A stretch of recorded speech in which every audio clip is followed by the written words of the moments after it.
கல்விக்கும் தொழிலுக்கும் உலக அளவில் பெயர் வாங்கின நம்ம திருச்செங்கோடு இன்னைக்கு விவசாயத்தில் மட்டும் பின்தங்கி நிற்கிது. அதுக்கு காரணம் என்ன தெரியுமாங்க? தண்ணீர். குறிப்பாக சொல்லணும்னா நம்ம திருச்செங்கோடு தொகுதிக்குள்ளே இருக்கிற 70க்கும் மேற்பட்ட ஏரிகள் இன்னைக்கு வெறும் நிலமாக கூட இல்லைங்க, அதெல்லாம் முள்காடுகளாக மாறி கிடக்கு. ஏரியெல்லாம் தூர்ந்து போய் ஆக்கிரமிப்புகள் அதிகமாகி நம்ம விவசாயிகளோட வாழ்வாதாரத்தையே வேரோடு அழிச்சுக்கிட்டு இருக்கு. இதையெல்லாம் மாற்ற தமிழக வெற்றி கழகத்தின் சார்பாக உங்கள் வேட்பாளரான நான் கொடுக்குற முதல் உறுதிமொழி இதுதாங்க. அந்த 70 ஏரிகள்லேயும் அடர்ந்து கிடக்கிற கருவேல மரங்களையும் முட்செடிகளையும் போர்க்கால அடிப்படையில் முழுமையாக அகற்றுவோம்.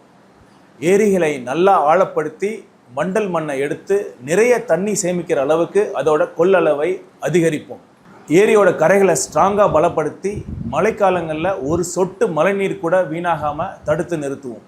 ஏரி நிலங்களில் ஆக்கிரமித்தவங்க எவ்வளோ பெரிய அரசியல் செல்வாக்கில் இருந்தாலும் சரி, அதிகார பலத்தில் இருந்தாலும் சரி, எந்த பாரபட்சமும் இல்லாமல் அந்த ஆக்கிரமிப்புகளை கண்டிப்பாக அகற்றுவோம். அதிகாரிங்க ஏரிகளை சரியாக பராமரிக்கிறாங்களா இல்லையான்னு கண்காணிக்க நம்ம விவசாயிகளை வச்சே ஒரு ஏரி பாதுகாப்பு குழு அமைக்கப்படும். விவசாயிகளோட கோரிக்கைங்கிறது சாதாரண கோரிக்கை இல்லைங்க, அது இந்த மண்ணோட உயிர் நாடி. சொன்னதை நாங்கள் கண்டிப்பாக செய்வோம். நம்ம திருச்செங்கோடு தொகுதியோட ஏரிகளை மீட்போம். வரப்போகிற தேர்தலில் மறக்காமல் உங்கள் ஓட்டை விசில் சின்னத்துக்கு போடுங்க.